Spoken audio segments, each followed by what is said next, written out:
no hemos tenido una afluencia mayor de personas, pero bueno, es también necesario de que ustedes tengan el entendimiento del curso del día de hoy. Muy bien. Vamos a tener, como vemos acá, nuestro tema de investigación, notificación y reporte de accidente.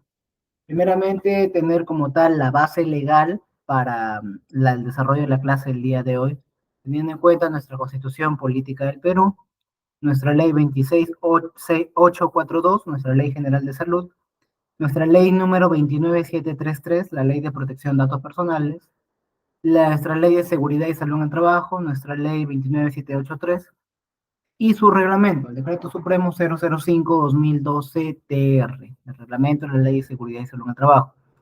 La Ley de Protección de Datos Personales también tiene su reglamento, que es el Decreto Supremo número 003-2013 del Ministerio de Justicia. Un punto también que vamos a tener acá va a ser nuestra resolución ministerial 050 del 2013, ¿no? Que ha sido una guía básica en todo el desarrollo de nuestras clases que hemos tenido en este curso de supervisor SOMO. Muy bien. Primeramente vamos a definir los conceptos necesarios para poder realizar el desarrollo de la presente clase. Vamos a diferenciar lo que es un incidente de un accidente. ¿De qué manera? A ver, tenemos tres conceptos acá. Tenemos primeramente nuestros incidentes, incidentes peligrosos, accidentes, y de accidentes se van a desglosar en tres, que van a ser los accidentes leves y los accidentes, el accidente incapacitante y el accidente mortal. Este accidente incapacitante también va a tener cuatro tipos de accidente incapacitante. Muy bien.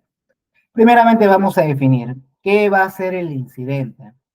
Va a ser cualquier suceso o evento no deseado producido o resultado de la acción del trabajo en el cual el trabajador no va a sufrir un daño o una lesión, o va a sufrir un daño muy, pero muy mínimo que puede ser atendido con primeros auxilios. Eso como tal es la definición del incidente. Evento no deseado a causa de la ejecución de un trabajo o actividad en el cual el trabajador no va a sufrir ninguna clase de daño o una clase de daño muy mínima residual, que puede ser atendido con primeros auxilios. En base a esto, ¿qué ejemplo tenemos, por ejemplo, de incidente? Como dije, por ejemplo, eso que va a ser atendido con primeros auxilios. Por ejemplo, ¿no? Estamos realizando un trabajo de oficina y como tal, por ejemplo, alguien se corta con lo que es el papel. Entonces se cortan con lo que es el papel, porque el papel corta. Alguno les habrá pasado, por ejemplo, al momento de que está foliando expedientes, se cortan con el papel. ¿Y qué es lo que hacen? El papel obviamente no va a generar un corte muy profundo, no va a ser un corte superficial. Vas a ir a tu botiquín de primeros auxilios y vas a aplicarte una curita. Bien. Entonces, eso como tal fue un evento no deseado. Sí, ¿no? Porque no, nadie se esperaba que se corte con el papel. El trabajador sufrió no sufrió lesión, no sufrió una lesión, sufrió una lesión muy, pero muy mínima, que fue atendida con primeros auxilios, en este caso con una curita. Ahora, en el caso de este punto, ¿no? De este ejemplo que vemos acá, es la definición de un incidente peligroso. Un incidente peligroso, ¿cuál va a ser la diferencia con el incidente normal? El incidente peligroso como tal también va a ser el evento no deseado en el cual el trabajador no va a sufrir ningún daño ni lesión, pero ¿cuál va a ser la diferencia? La diferencia va a ser como tal el potencial de pérdida que pudo haber causado ese incidente si se hubiera convertido en un accidente. Por ejemplo, como vemos en el ejemplito de acá, esta personita está ejecutando una actividad en construcción y se estaba realizando un izaje y la carga no fue asegurada correctamente. Entonces, la carga cayó, pero para su buena suerte, el trabajador estaba posicionado en esta parte de acá. Yo les pregunto a cada uno de ustedes, ¿qué hubiera pasado si la caja hubiera caído encima del trabajador? ¿Qué es lo que hubiera pasado? A ver, me comento.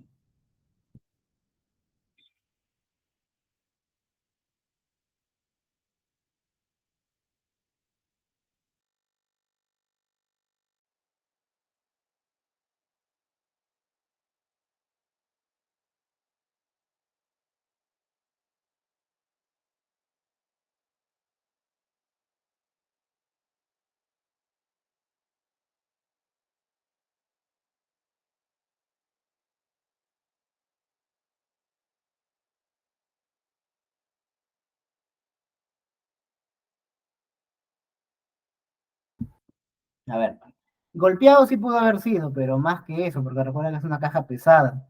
Y si se está izando la carga y está cayendo a una velocidad mayor, porque recuerda que la gravedad es 9,81 metros por segundo al cuadrado, porque quiere decir que por cada segundo que esté en proceso de caída libre, va acelerando 9,8 metros por segundo.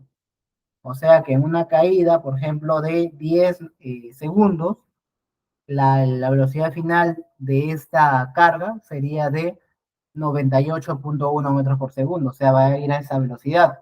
Entonces, si un cuerpo te golpea a esa velocidad, incluso te puede causar una muerte. Entonces, por eso se llama también incidente peligroso, porque por el potencial de pérdida que pudo haber causado, pudo haber generado un accidente mortal, ¿no? O catastrófico, que son de 2 a más muertes. Muy bien. ¿Se entendió este punto? Incidente peligroso. A ver, me comentan.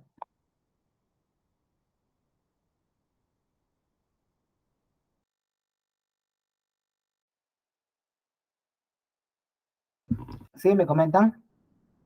Perfecto.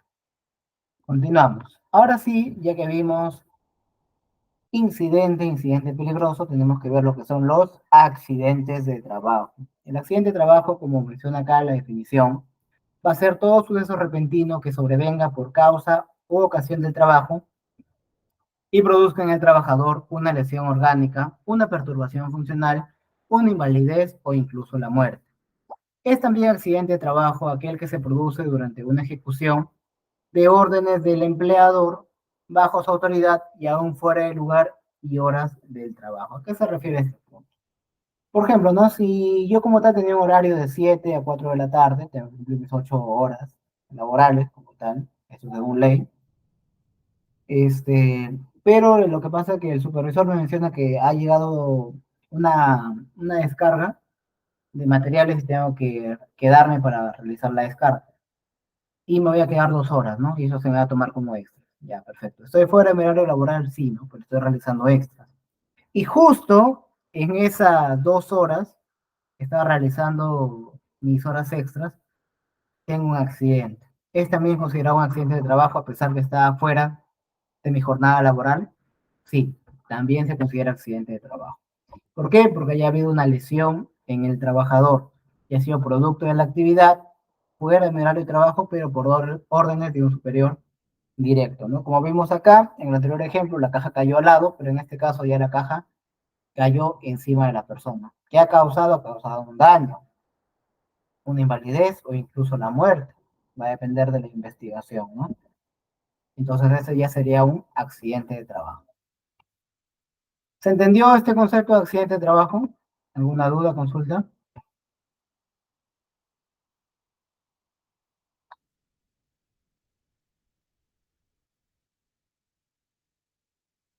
¿Todo claro?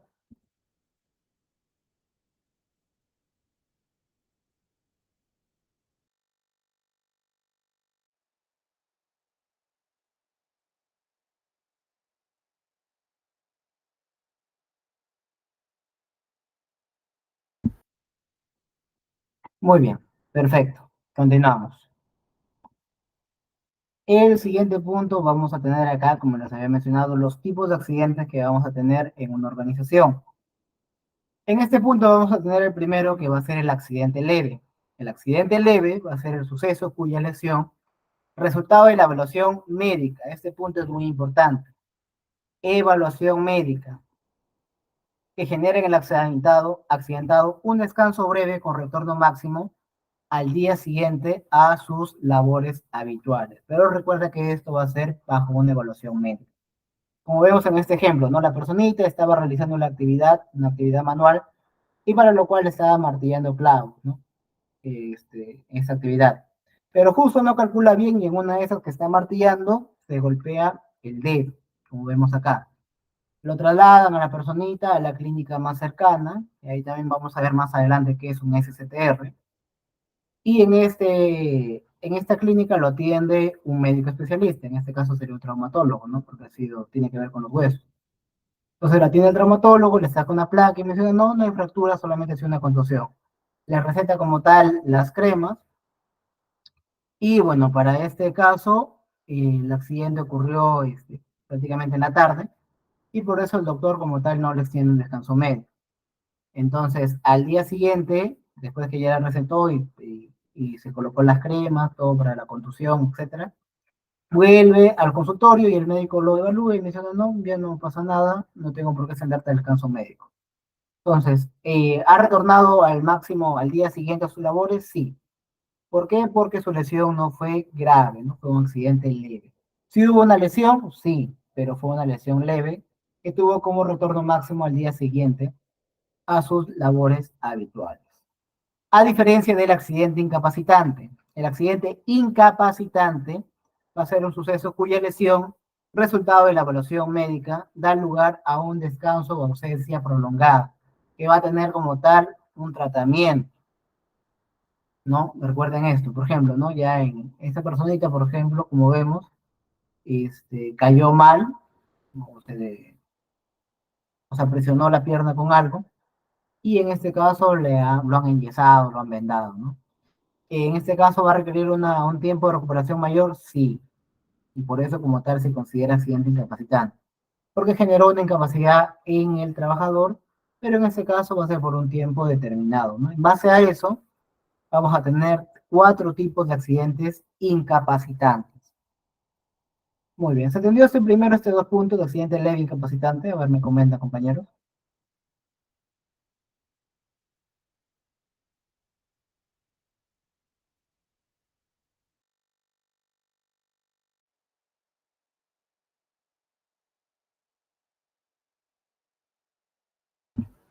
¿Sí? ¿Se entendió este punto? Me comentan, por favor. Ya, perfecto. Continuamos. ¿Cuáles van a ser como tal los tipos de accidente de trabajo? Los tipos de accidente incapacitante. El tipo de accidente incapacitante vamos a tener 4. Acá faltó uno como tal. Pero vamos a tener lo siguiente. El accidente leve, ya lo definimos como tal. Ahora falta definir los accidentes incapacitantes. Primeramente vamos a tener el total temporal, total permanente, parcial permanente y parcial temporal. ¿A qué va a hacer referencia cada uno de estos? A ver, vamos a empezar primeramente por los parciales. Vamos a empezar de menos a más. A ver, el parcial temporal, ¿a qué se va a referir, por ejemplo? El ejemplo que vimos anterior, ¿no? Anteriormente estábamos viendo de que esta persona estaba realizando una actividad manual martillando, pero para este caso estaba realizando una pequeña actividad con una comba. Entonces se está golpeando y, bueno, la comba es un objeto más grande, ¿no? Y también se golpea el dedo. En este caso, cuando fue a atenderse con el médico tratante, con ese traumatólogo, le mencionó de que sí tiene una fractura. Entonces, le va a tener que vendar y va a tener que tener un tiempo de recuperación, ¿no? Hasta que ese dedo se recupere. ¿Por qué entonces va a ser un parcial temporal? Porque he perdido la parcialidad del órgano afectado, porque el órgano en completo sería la mano, entonces la parcialidad sería en este caso mi dedo meñique. ¿Y por qué es incapacitante? Porque tengo una incapacidad temporal, temporal y parcial del órgano afectado. Por eso es un accidente incapacitante parcial temporal. Ahora, el parcial permanente, ¿qué va a ser? Como vemos acá, esta persona se ha volado el dedo meñique. ¿Por qué? Porque estaba realizando, por ejemplo, una actividad con una amoladora, también llamado esmeril. Entonces, como está ejecutando la actividad con esta amoladora, no asegura bien el disco y en una de esas que está cortando, el disco rebota y ¡plap! Le corta esta parte del dedo, como vemos acá. Entonces, se ha visto afectado la parcialidad nuevamente de todo el órgano, pero en este caso ya sería permanentemente, ¿no? Porque este dedo no va a crecer, obviamente, no va a crecer, va a quedarse ahí, va a quedarse mutilado. Entonces, he perdido una parte parcial de todo mi órgano afectado, pero permanentemente, para toda la vida. Por eso es un accidente incapacitante parcial permanente. Ahora vamos con los totales. Primero tenemos el total temporal y luego tenemos el total permanente. El primero es el total temporal. Acá vemos el ejemplo de la mano. En este caso, la persona estaba realizando una actividad en una máquina de producción y para su mala suerte no asegura bien esta máquina y queda aprisionado toda su parte de su mano izquierda, como vemos acá. Entonces, al toque activan el proceso de bloqueo, sacan la mano del trabajador, pero cuando lo van a ver el médico tratante, verifican de que la mano como tal está, está fracturada, ¿no? Entonces lo que van a hacer va a ser colocarle el yeso y también las vendas, ¿no? Entonces, y le mencionan que va a tener que tener este punto por un tiempo determinado de 1 mes a 2 meses. ¿Es un accidente incapacitante? Sí, porque ha generado una incapacidad, pero total temporal. ¿Por qué total? Porque la totalidad de mi órgano afectado se ha visto, que en este caso sería la mano. Y va a ser temporal porque luego ya de que cumpla mi tiempo de recuperación, voy a recuperar nuevamente la funcionalidad de todo el órgano afectado. A diferencia de total permanente, esto ya como tal es más grave. ¿A qué se refiere a un total permanente? Por ejemplo, nuestra persona estaba realizando un trabajo en altura y no se coloca como tal sus equipos de protección anticaída, que en este caso serían los arneses. Entonces, calcula mal, pisa mal y cae, ¿no? De aproximadamente unos 6 a 7 metros. Y se golpea la parte de la columna. Entonces lo llevan, lo derivan a la clínica más cercana y ahí el médico tratante diagnostica que esta persona como tal ya no va a tener movilidad de la cintura para abajo. Entonces, ¿ha sido un accidente incapacitante? Sí, porque ya generó una incapacidad. Y ha sido total permanente, porque ha perdido la totalidad, en este caso son dos órganos afectados, porque es una pierna y otra pierna, son dos piernas, y permanentemente, ¿no? Porque ya no va a volver a caminar nunca más. Va a ser una persona paralítica. Muy bien.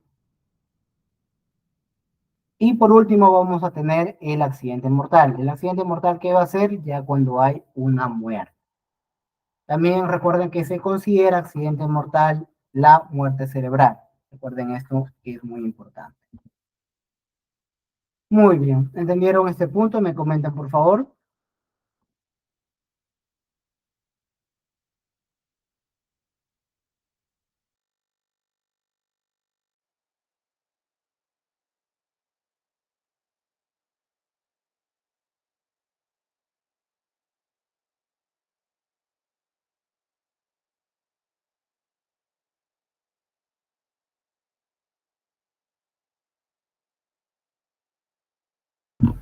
Muy bien, continuamos.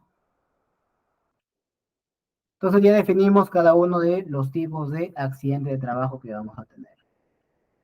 Ahora, antes de pasar propiamente a la investigación, hay que recordar que los accidentes van a tener causas. A ver, las causas de los accidentes como tal van a ser uno o varios eventos relacionados que concurren para la generación de un accidente. Se van a dividir en lo siguiente. Primeramente, para que ocurra un accidente, siempre va a fallar o va a faltar un control. ¿Por qué? Porque si esa actividad tenía peligros y riesgos asociados, entonces yo debía controlar. Y por una parte, faltaba un control y por eso pasó el accidente, o por otra parte, se tenía el control, pero el control falló. Entonces, la falta de control, la falla de control son fallas, ausencias o debilidades administrativas en la conducción del empleador o servicio y en la fiscalización de las medidas de protección de seguridad y salud en el trabajo, ¿no? Cuando realizamos un tipo de actividad en una organización. Me recuerden esto muy importante. Una vez que falla un control, vamos a tener causas inmediatas y causas básicas para que pueda darse un accidente. Las causas inmediatas van a estar directamente relacionados con los actos y condiciones subestándar. Ustedes dirán, ingeniero, ¿qué significa como tal un acto y condición subestándar? Recuerda que vamos a tener estándares de trabajo dentro de nuestra organización en base también a los controles aplicados, según nuestra jerarquía de controles.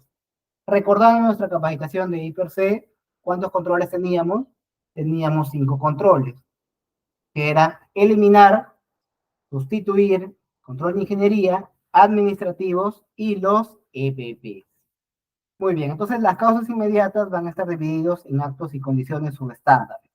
¿Qué van a ser los actos subestándares? Va a ser toda acción o práctica incorrecta ejecutada por el trabajador al incumplir un estándar de seguridad, un estándar de trabajo para ejecutar una determinada actividad. Entonces, el acto subestándar va a estar ligado directamente al trabajador en contraste con la condición subestándar. La condición subestándar también va a ser toda condición del entorno de trabajo, que no va a cumplir como tal el estándar necesario para que los trabajadores realicen sus actividades con la seguridad de vida. Por eso es una condición que está ligado al entorno de trabajo. Esto es muy importante. Ambos, tanto como actos y condiciones, van a poder causar un accidente. En base a esas causas inmediatas que ya definimos, que van a estar dados por actos y condiciones, vamos a tener causas básicas. Causas básicas asociadas también a estas causas inmediatas. Ahora, tenemos en estas causas básicas factores personales y factores de trabajo. En factores personales va a estar referido a los actos. ¿Por qué? Porque factores personales va a ir referido a lo que van a hacer los trabajadores. ¿Por qué se ejecutó ese acto subestándar? Ya sea por un factor personal. ¿Referido a qué? A limitaciones, experiencias, fobias, tensiones presentes en el trabajador al ejecutar la actividad, ¿no? Muy bien. Y por otro lado tenemos los factores de trabajo, asociados también a las condiciones subestándar. Cada condición subestándar que está referido al entorno de trabajo fue debido a un factor de trabajo. Referido al trabajo, las condiciones, el medio ambiente de trabajo, la organización, métodos, ritmos, turno de trabajo, maquinaria, equipos, materiales, dispositivos de seguridad, sistemas de mantenimiento, ambiente, procedimientos, comunicación, entre otros. Entonces, esos como tal serían primeramente las causas de los accidentes. De la falta de control, pasamos a las causas inmediatas y de las causas inmediatas pasamos a las causas básicas. ¿Para qué vamos a tener estas tres causalidades? Para encontrar una causa raíz y aplicar medidas correctivas que lo vamos a ver más adelante. Muy bien, ¿se entendió este punto? A ver.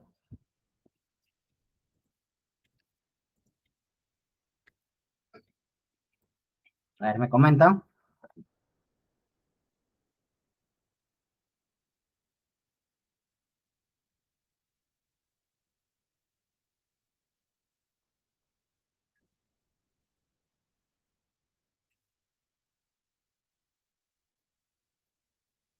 ¿Todo claro?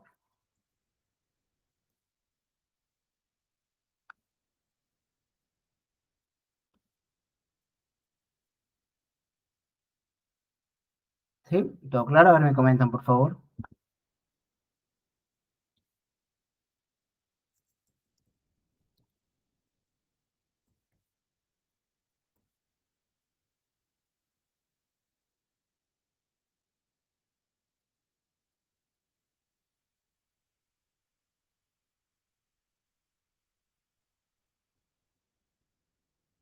Bien, vamos a proyectar un video acerca de accidentes de trabajo, ¿ya?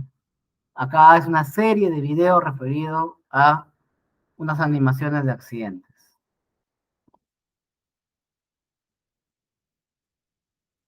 para que se pueda apreciar.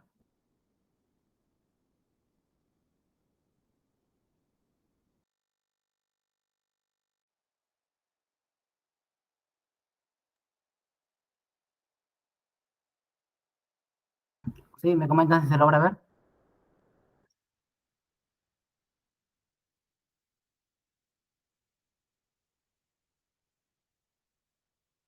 ¿Sí? ¿Se logra ver?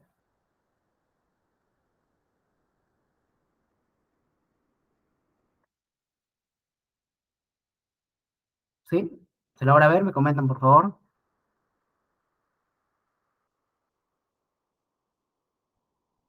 Ya.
Muy bien, ¿no? Vimos un ejemplo, bueno, varios ejemplos de lo que pasa, ¿no? Cuando no se tienen los controles adecuados o se cometen diferentes actos y condiciones, ¿no? Ya sea y luego se investiga y se determina cuáles han sido sus causas básicas asociadas a factores personales o factores de trabajo.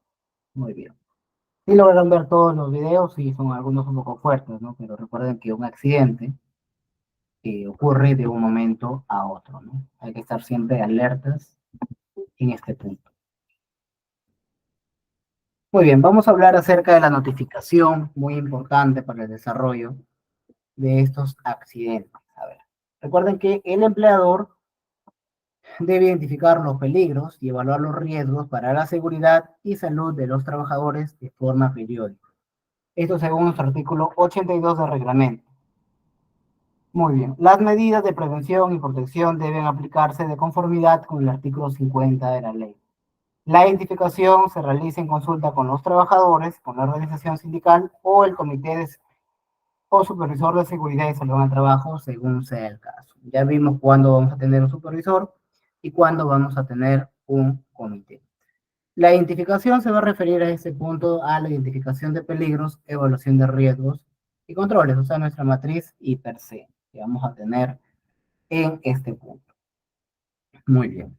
Muy importante esto porque tenemos que tener en cuenta que para que pasen los accidentes vamos a tener que tener peligros y riesgos y los trabajadores estén expuestos a esto. Muy importante.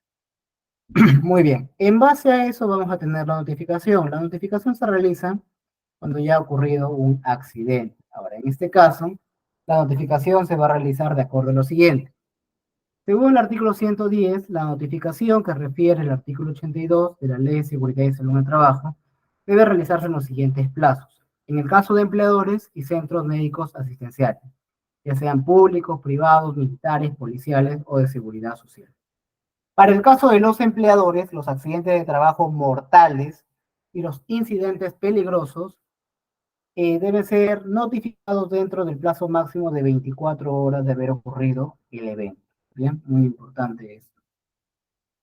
En el caso de los centros médicos asistenciales, los accidentes de trabajo deben ser notificados hasta el último día hábil del mes siguiente de haber ocurrido el suceso.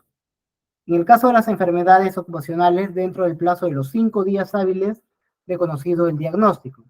Los empleadores tienen un deber de colaboración con los centros médicos asistenciales relativo a facilitar información a su disposición, que sea necesaria para que esos últimos cumplan con la notificación a su cargo. La obligación de informar cualquier otro tipo de situación que altere o ponga en riesgo la vida, integridad física y psicológica del trabajador, suscitadas en el ámbito laboral, que van a tener en este punto. El artículo 82 de la ley menciona que será efectuada en aquellos casos específicos que sean solicitados por el Ministerio de Trabajo y Promoción del Empleo. Entonces, la notificación, ¿a dónde lo vas a dar? ¿A qué ente, a qué organismo? Al Ministerio de Trabajo y Promoción del Empleo. Esto es muy importante porque es parte de la organización notificar cada uno de los accidentes que tengan, ¿no? Ya sean mortales en este punto, o los incidentes peligrosos. Muy bien. Antes de pasar al punto de investigación, como estamos ya en la mitad de nuestra clase, vamos a tomarnos un pequeño break de unos 5 minutos para que podamos ir a tomar agua, ir a los servicios y volvemos acá con este punto muy importante que también es la investigación de los accidentes e incidentes.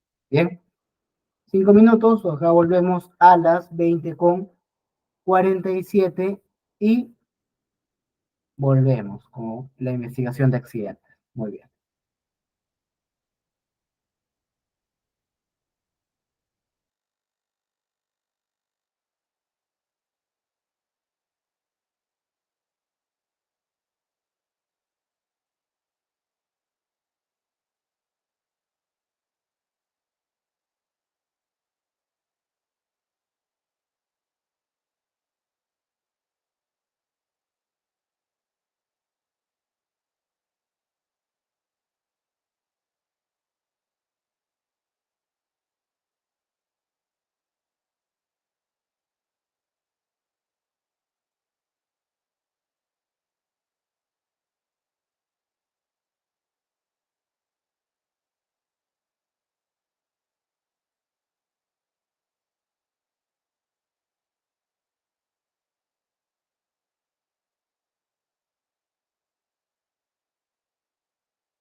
Muy bien, continuamos. Ahora vamos a ver el proceso de investigación. ¿Qué va a ser una investigación de accidentes e incidentes? Muy bien. La investigación va a ser un proceso de identificación de procesos, elementos, factores que van a realizarse en una clase de evento que hemos visto, ya sea incidente o accidente, para denotar nuestras causas raíces. ¿Para qué necesito investigar estas causas raíces? Para aplicar medidas correctivas en base a esas causas raíces, ¿no? ¿Para qué son las medidas correctivas? Para que no vuelva a pasar nuevamente este accidente. Muy bien.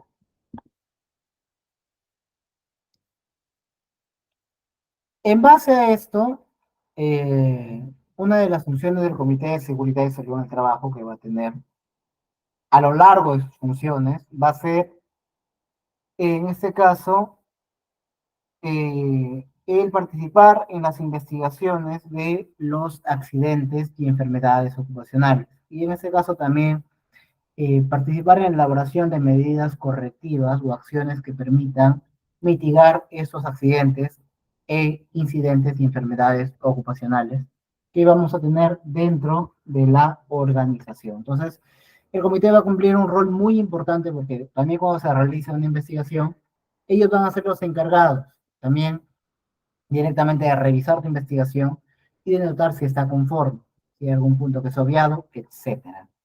En este caso, como se puede mencionar acá también, el comité va a ser el encargado de validar, de aprobar esta investigación y aprobar también cada una de tus acciones correctivas, ¿no? Que si son factibles con la investigación presentada.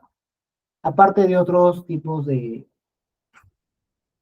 partes interesadas que van a estar, que en este caso podrían ser, ¿no? Las jefaturas del área, otros tipos de, la jefatura son, ¿no? Y también, probablemente, el que realiza la investigación, ¿no? Que sería el supervisor de zona.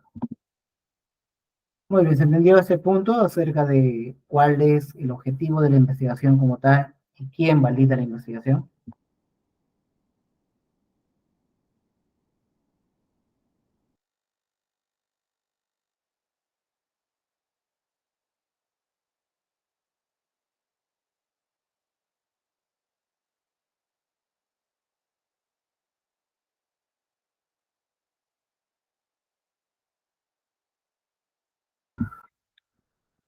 ¿Sí? ¿Alguna duda, consulta? ¿Todo claro?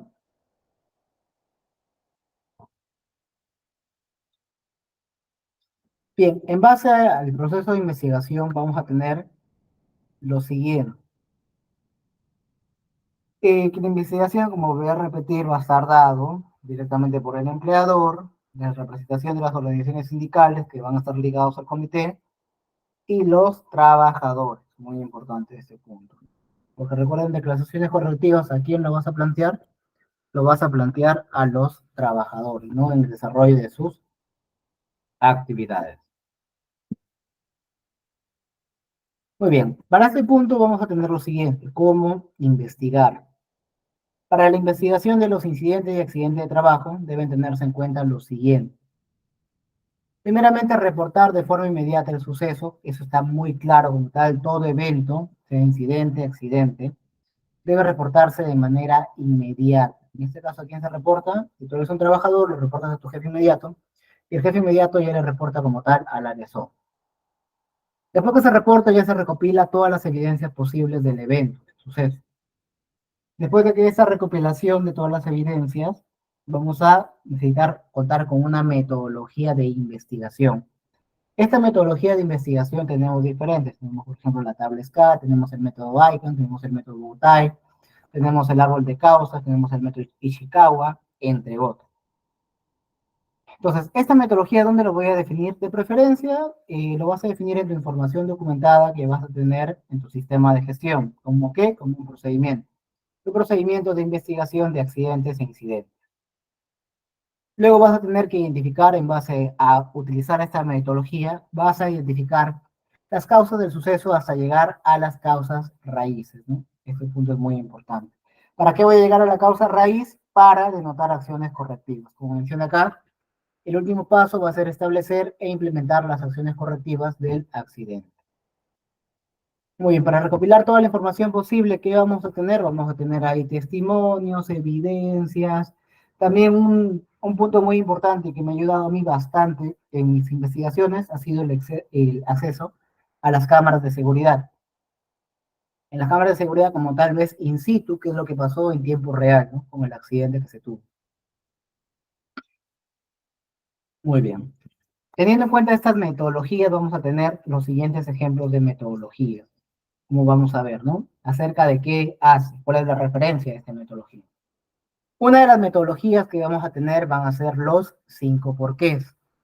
Tenemos como acá esta metodología de los 5 porqués que vas a hacer preguntas hasta llegar a una causa raíz. En cada una de estas se va a tener como tal tus fallas en los controles, primeramente una de las causas, luego las condiciones inmediatas, las causas inmediatas, y luego ya las causas básicas que van a denotar en una causa raíz. Entonces, el evento todo como tal va a ser el esguince rodilla. ¿Por qué se dio el esguince rodilla? Porque se cayó la silla. Entonces, acá como tal está fallando uno de mis controles que había tenido, ¿no? Por ejemplo, esta silla ergonómica. Entonces, este es un control. Entonces, acá vamos a tener que esto va a ser la falla del control. Luego, sigamos. ¿Por qué falló la silla? Porque la silla le faltaba una rueda. Esto va a estar asociado a tus causas inmediatas. Esta causa inmediata es directamente una condición subestándar. ¿Por qué? Porque el estándar menciona que esa silla tiene que estar completa con sus 4 sillas. Entonces, si le faltaba una rueda a la silla, entonces esto va a ser referido como una condición subestándar. Luego sigamos. ¿Por qué a la silla le faltaba una rueda? Porque se rompió, ¿no? Sigue siendo, en este caso, una determinante de la condición insegura. Sigamos preguntando, ¿por qué se rompió la rueda que le faltaba a la silla? Porque estaba deteriorada. Seguimos denotando en este punto. Sigue siendo, en este caso, una condición. Y luego ya finalmente en la última pregunta menciona, ¿por qué estaba deteriorada la rueda que le faltaba a la silla que se rompió? Porque no se le brindó mantenimiento. Entonces, esta parte de, porque no se le brindó mantenimiento, es parte de un factor de trabajo asociado a una causa básica. Este factor de trabajo asociado a la falta de mantenimiento preventivo que se tiene en la organización. Entonces, en base a estos 5 porqués, también he denotado mis causas inmediatas, mis causas básicas y la falla o falta de control. Muy bien. ¿Alguna duda, consultas a este punto? ¿Me comentan?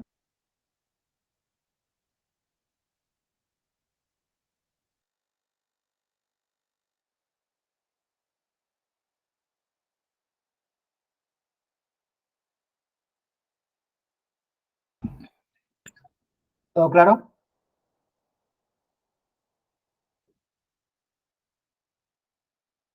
¿Sí? ¿Todo claro?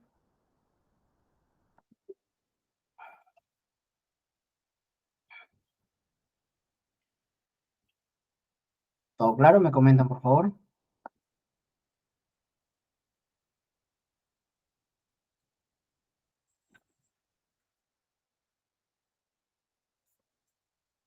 ¿Sí? ¿Todo claro?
Sí, se me fue la conexión. A ver, continuamos.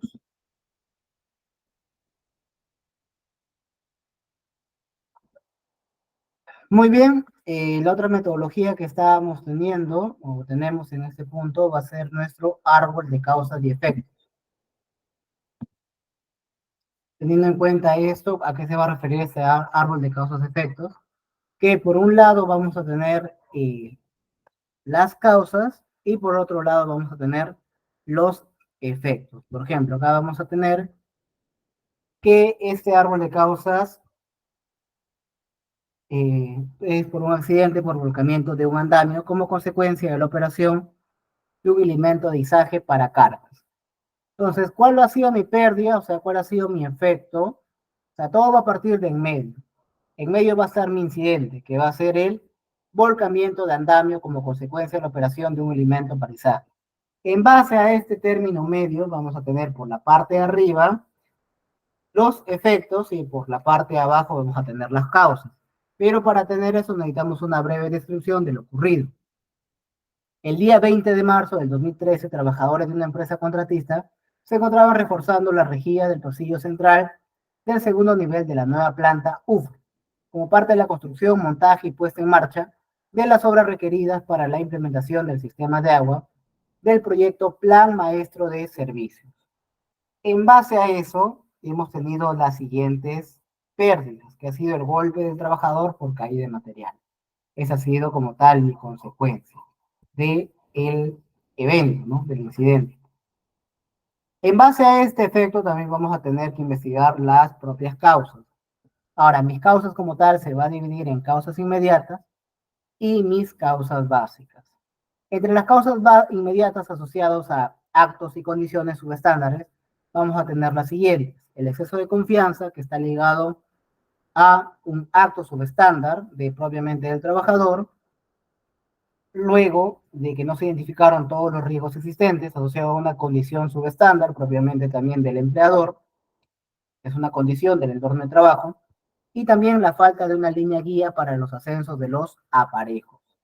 Eso también va a ser como tal una condición subestándar, que va a ser propiamente también de la parte empleadora, ¿no? Porque es una condición que lo debió mitigar el empleador. En base a cada una de estas causas inmediatas vamos a tener causas básicas asociados a factores de trabajo y también asociados a factores personales. Por ejemplo, en este caso, el exceso de confianza te menciona de que la causa básica va a ser la falta de un procedimiento específico para la actividad realizada, ¿no? Bueno, en este caso está mal este punto porque debería poner acá un factor personal. Por ejemplo, el exceso de confianza lo podríamos referir a un trabajador que tenía bastante tiempo laborando en la organización, por lo cual decidió obviar controles, ¿no? ¿Por qué? Porque es un factor personal de que él se confió al momento de realizar la actividad. En la siguiente, que sería la condición subestándar, su causa básica asociada a un factor de trabajo sería la falla en los controles administrativos, ¿no? Eso sí, como tal, sí es un factor de trabajo, propiamente de la organización. En el siguiente punto de la causa inmediata, asociada a una condición subestándar, tenemos la baja percepción del riesgo. Bueno, acá también podría haberse enfocado un poco más, como si está faltando una línea guía para el ascenso de los parejos, podríamos haber mencionado como un factor de trabajo que la deficiente logística que se tiene para la ejecución de compras de elementos de seguridad, ¿no? Porque es un factor de trabajo también. Entonces, denotando nuestras causas inmediatas y básicas, ya tenemos nuestra investigación con esa metodología del árbol de causas y efectos. Muy bien. ¿Sí? ¿Todo claro? ¿Alguna duda, consulta? Muy bien, y para finalizar, también explicar a manera de la teoría como tal de esta metodología, porque lo van a ver también en nuestro video práctico que tenemos, acerca de la metodología AICAN, esta metodología de análisis metódico de los incidentes, de las causas de los incidentes. Ahora, esta metodología AICAN va a dividir cada una de las categorías de la investigación en 5. Tenemos acá el PEP, que va a estar dado por personas, el ambiente, los equipos, los procedimientos y la organización. En persona vamos a tener los testigos y las personas involucradas. En el ambiente, el clima, el lugar de trabajo, escena del incidente. En equipos, los vehículos, las plantas, las herramientas, la infraestructura. En los procedimientos, los mapas existentes, planos, cartas, documentos, reportes y fotografías. Y por último, la organización. Cada uno de ellos como tal va a tener un método de recolección. En lo que son las personas que son los testigos y las personas involucradas, vamos a tener entrevistas, declaraciones escritas, observaciones. En el caso del ambiente, vamos a tener la observación, la revisión, la inspección, las fotografías. Y en el caso de los equipos, también las inspecciones, los checklists, las pruebas que se hagan, el manual de operación y de mantenimiento. En el caso de procedimientos, vamos a tener la revisión, comparación, instrucciones y procedimientos locales que se tienen y los controles que vamos a tener también para cada uno de estos procedimientos. Y en la parte organizacional vamos a tener la revisión, comparación, los organigramas, la estructura, el programa de entrenamiento, la cultura organizacional y el liderazgo visible que vamos a tener dentro de la organización.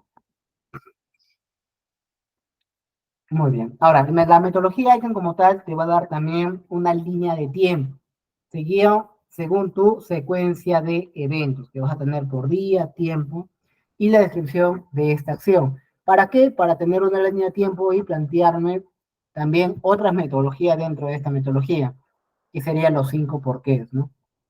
Que también me va a dar en este caso una causa raíz, ¿no? En base a esa causa raíz, ya tendría que tener mis acciones correctivas en base a mi plan de acción, el responsable de cada uno de este plan de acción, la fecha de vencimiento para darle el seguimiento debido y cuál es la prioridad, ¿no? De ese punto. Para eso me va a servir esta línea de tiempo. Recuerden de que esto lo vamos a ver más práctico en el video ejemplo que vamos a tener. Muy bien. ¿Alguna otra duda, consulta que se tenga? ¿Me comentan? ¿Todo claro? A ver, ¿me comentan? ¿Dudas, consultas, acotaciones?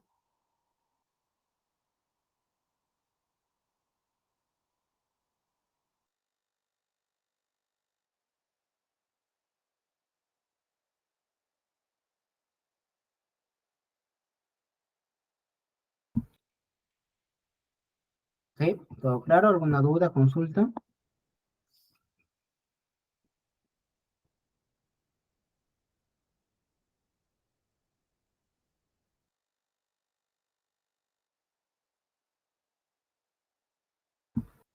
¿Sí? ¿Todo claro? ¿Alguna duda más que se tenga, por favor, compañeros? A ver, me comentan.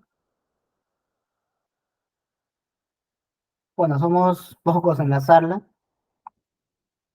así que bueno, yo sé que en esta, bueno, somos ahorita literal 5 nada más.